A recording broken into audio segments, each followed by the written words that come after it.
Hey, welcome back, everybody. Time again for another episode of Living Hope.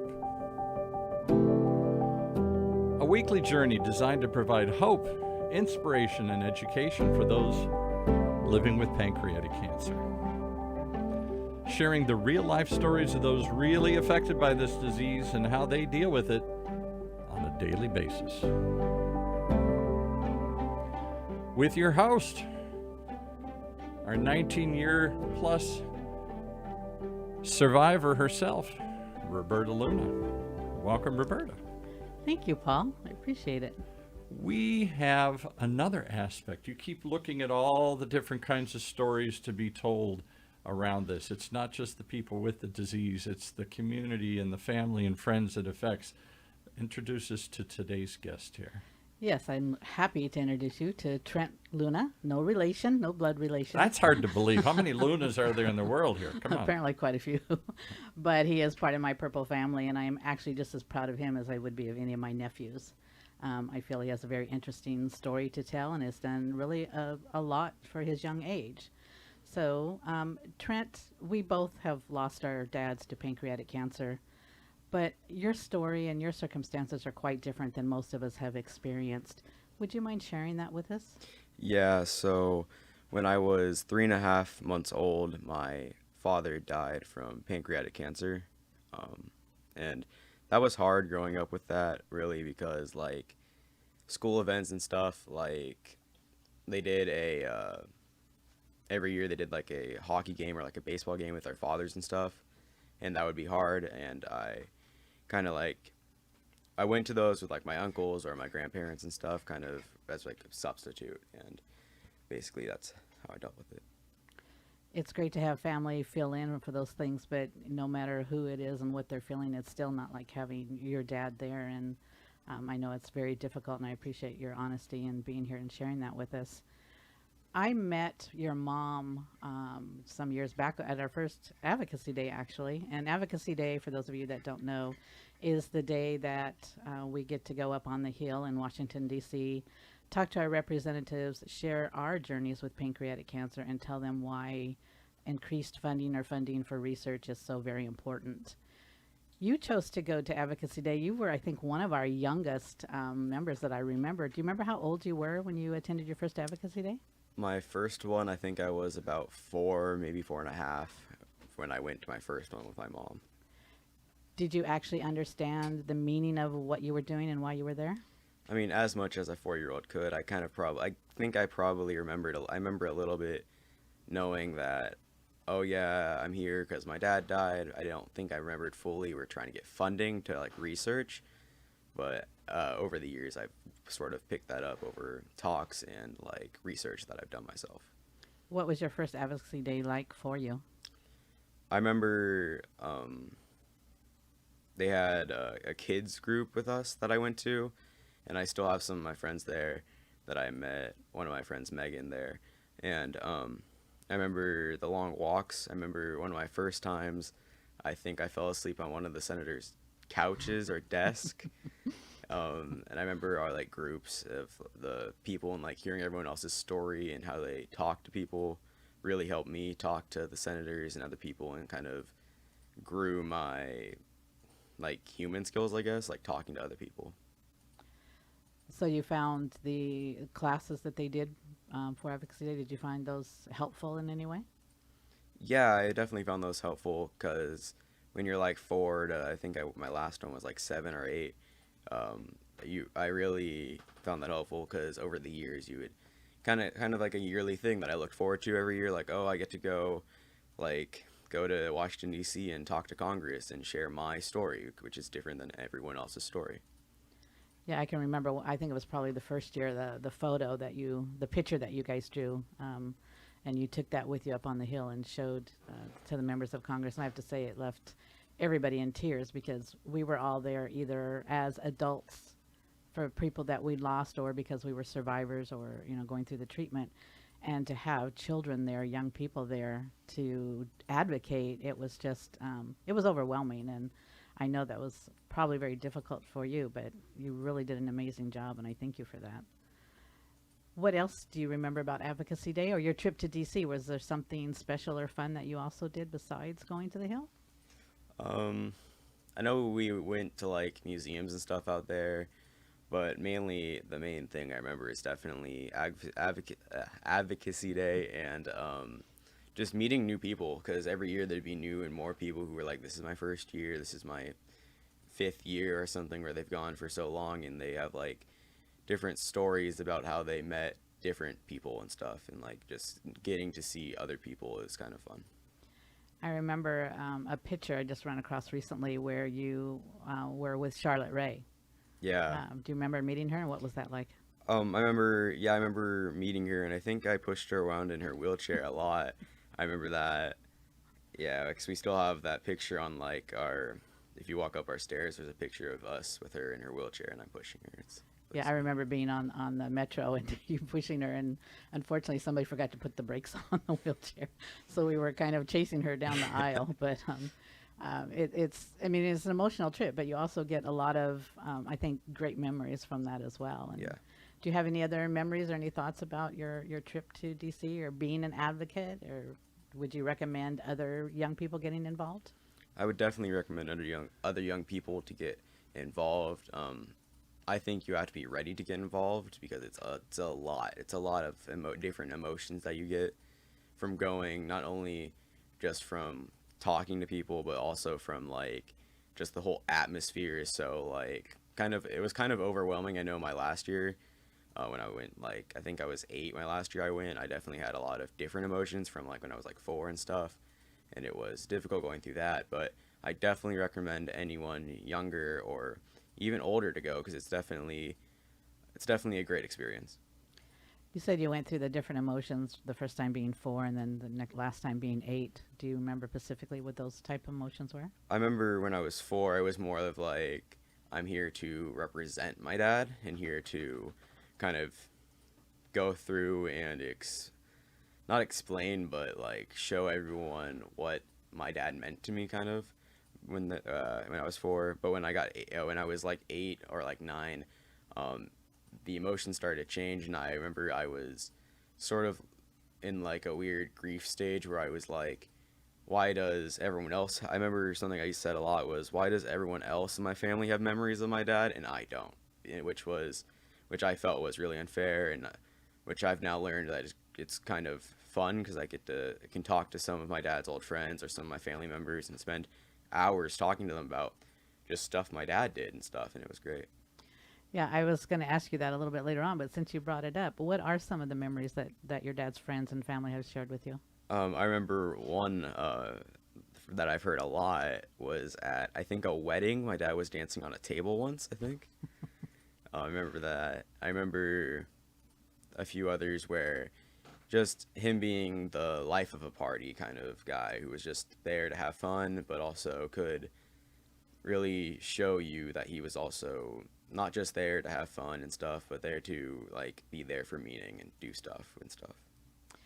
A lot of times people tell us, you're a lot like your parents because we have those parents around us, to kind of show an example. Has anybody told you, wow, you're a lot like your dad? I've heard that a few times from, I don't remember, it was like I was going home with two of my dad's friends from, it might have been an Angel game or something, and we were going home and I chose a song and they said, this was my dad's like favorite song and stuff, and I hadn't even realized that it was just a song I liked. They said I was acting a lot like my dad and stuff, and they thought it was really cool. What was your dad's favorite song? It was a Real Big Fish song, Sell Out. I'm out of the loop, I guess. So it's kind of nice to be able to go back with family then and kind of relive some of these memories, even though unfortunately you're not part of it, but you can still, I think, feel like you have part of your dad with you. Yeah. Through your friends and such? Yeah. Good. Going back to Advocacy Day, I don't mean to jump around, but I've learned I have to ask things when I think of it because I still say I have chemo brain, so I have forgetful a lot. But your experience, what do you feel like the members that you spoke with, I know, were you able to speak with any of the senators, or was it basically their aides that you spoke with? I think I spoke to a few of the senators. I remember talking to some of them. but it's not like I don't remember like what we were talking about. I remember like the moment of us talking to some of them. I remember talking to the aides a lot, and I remember talking to really just the community of people there that were there, whether they were a survivor or a person there who is there for someone they lost. Just hearing their stories and how they felt, what they felt about it. How did those stories affect you? They definitely, when I was younger, they definitely sort of changed how I felt about it. Like, gave me a different perspective. Like, talking to a few people, and they were all like, "Yeah, I really miss him, but he's definitely in a better place." Like that, I definitely heard that a lot. Like, he's in a better place and stuff. And I know that that probably gave me a better perspective of, okay, well, maybe he is in a better place and stuff, and maybe he wants to be there, and maybe he wants to be with me, but he can't. Wow, that's a great perspective because as an adult, I hear that all the time. And yes, I know he's in a better place, but I still want him here with me. Yeah. So I can't imagine what that must be like for a young person like you to grow up with that and not have that. So um, appreciate your honesty. As far as how do you deal with this? How did you deal with it? Are you doing better now? Did you need counseling? What were you able to do? I remember I went to counseling for maybe a year and a half, just sort of dealing with it from when I was at that stage where I was like, why does everyone else have memories, and why does everyone else think of him in this way when I think of him in a different way, or why does everyone else see him as this like like a life of the party when I saw him as like my dad. He's just my dad and stuff like that. You have a little different perspective, and if it's not too personal, how did you or how do you think of your dad? I think of my dad as it's definitely like, there's definitely been like a few different things I've thought about, like how my dad's been. I remember when I was little, I thought, oh, he's just in heaven. He'll just be like, he's just there partying it up and stuff. And I still think of that a little bit because I just think that's more of a comforting way to think of it, is he's just partying it up or stuff. But now I think he's definitely like watching over us. Or we were going a few years ago, we were going to Mexico and needed our passports, and we couldn't find, I think it was either my mom's or mine, and we couldn't find the passports for like a week. And then the day before, we found it just sitting in a box. And so every time something like that happens, we always say it's just my dad messing with us and stuff. He's just being a jokester and stuff. Yeah, I tend to blame my dad for a lot of things as well. It's easier, and it is a little bit comforting because you feel like Yeah. they're there with you. And I've always been told as long as you say their name and think of them, then they are with you, just in a different way. When you went to Advocacy Day, did you really understand what it was you were doing, or were you going? Were you going because you wanted to go, or because mom wanted you to go, or somebody else wanted you to go? I know I wanted to go to the kind of, I remember when I got older when I went, I wanted to go a lot because I had enjoyed it the first 2 or 3 years I went and stuff, and I had made friends there, and I had sort of kind of gotten used to going every year because it was kind of like a trip that I was always planned for, and I was always ready to go, and I always had fun when I went, and I always got to sort of experience that different like nature of it there.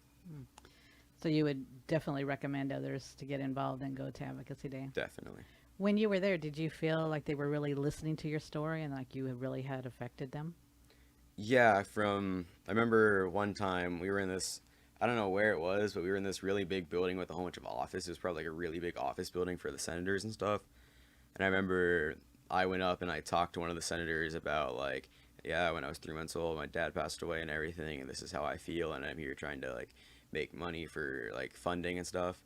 And I remember him being very moved and touched and stuff, and like really, I remember seeing him, I think the next year, and he was like, hey, I remember you and stuff, and he had said he had donated and funded and stuff, and I remember that felt really good with me. Yeah, it does. And I remember hearing your story, even as often as I do, it still brings tears to my eyes because it's just something that's very moving, and you tell it in a very deep and honest way, and it's greatly appreciated. From all the survivors I always hear, they're always really happy that you're there and sharing your story. Now, besides Advocacy Day, you're really a very active young man. You've participated in Purple Stride, which is PanCan's walk to end pancreatic cancer. You've been to their Purple Lights, which is a ceremony that celebrates and honors the people that we've lost and the survivors that are still fighting. You've gone to your city council and asked them to make November Pancreatic Cancer Awareness Month to proclaim it, which they've done. My goodness, you're not even what 15 yet, and here you've done all this. What's next? What are you gonna do next? I definitely want to go back to Advocacy Day this year or next year, whenever we can. I definitely want to go back, and just because now that I'm older, I think I'll see it in a different way and be able to sort of convey my story a lot better than I did when I was younger, and just also because I really miss the community that we had there. And other than that, I really don't know. Yeah, it's really strange to try to make people understand that it's a family. It's a Yeah. family maybe none of us want to be involved in, but Yeah. you know we're there nonetheless for everybody. Unfortunately, Advocacy Day this year is virtual, just like it was last year, but there's still time if you want to get involved, and they're starting their Action Week actually next week. So you can go on their website, it's pancan.org, and get that all figured out. And I just want to thank you for coming out and just being so honest with us. One thing I did notice when I was looking at your dad was something, I'm not sure if you guys wrote this or if this is something your father might have written, but it really struck me. And I want to read it, quote it so I get it right. Just as the Luna will always be in our sky, so will you always be in my heart. Is that something you guys wrote for your dad, or was that something he had written? I don't remember if he wrote that or if our someone in our family wrote that, but I remember hearing that a lot, like when I was younger, and hearing that in like cards and stuff for him, and something we did, I think, for the day of his passing, we did a balloon release where we all get together and like have his friends and his family and our friends and our family meet at like a park or meet at our house or something, and we'd have these balloons, usually all like purple and stuff, and we'd all release them. And I remember the last year we did it before COVID hit, we the way I was like my first year of I wanted to do something about it. I wanted to have it be, instead of us just letting the balloons go, us doing something. And so what I told everyone to do was come with your best memory of my dad, and we're gonna go in a circle, and I want everyone's like best, true, honest memory of my dad, so I can gain that perspective of this is what he was like with his friends, this is what he was like with his family and stuff. And then we all released the balloons, and I know that was definitely an emotional day for all of us because it was like sort of just reliving his life. That's awesome. Can you remember some of the best memories or thoughts that people had? I know we heard the dancing on tables a lot because apparently he did that just a lot, like it was his favorite pastime or something. But I remember my one of my older cousins told the story of how she was really close with my aunt, or my dad. I don't know why I got my aunt there. Sorry, my bad. With my dad, and she remembers um, just sort of just remembers him as being her favorite person and stuff, which was really emotional for me. Yeah, those are wonderful memories to have and keep, and I hope they were written down in something so that you have those to always cherish. I want to thank you for coming and being honest and sharing your journey. I know it was difficult. If you could leave any advice with anybody yourself that was going through it or is going through losing a parent, I know it's different versus your age versus my age. What would be the best advice you could give them or thought you could give them? Just sort of keep going on with, even if it's just small things like reliving their memories like we did with our balloon release and everything like that, or like on my dad's birthday we went to Disneyland every year and had like a little treat with him and stuff. Just keep doing things that'll sort of keep him fresh, or him or her in fresh in your mind, and have him still be one of the things you think about, and have him or her be one of like one of the most important things in your life. Is that, yeah, my mom or my dad has passed away, but I know they're still looking down on me and still like playing jokes on me, or still making sure I'm okay and stuff. So look for those little things that you Yeah. can either blame or cherish on on your parent or the person that, Yep. that has left. Well, again, I thank you very much. I think you're a wonderful young man, and like I say, I'm very privileged to have you in my Purple family, and I would be very honored to have you as my nephew as well. You've been an amazing man and done amazing things, so thank you very much. I appreciate it, and I love you very much.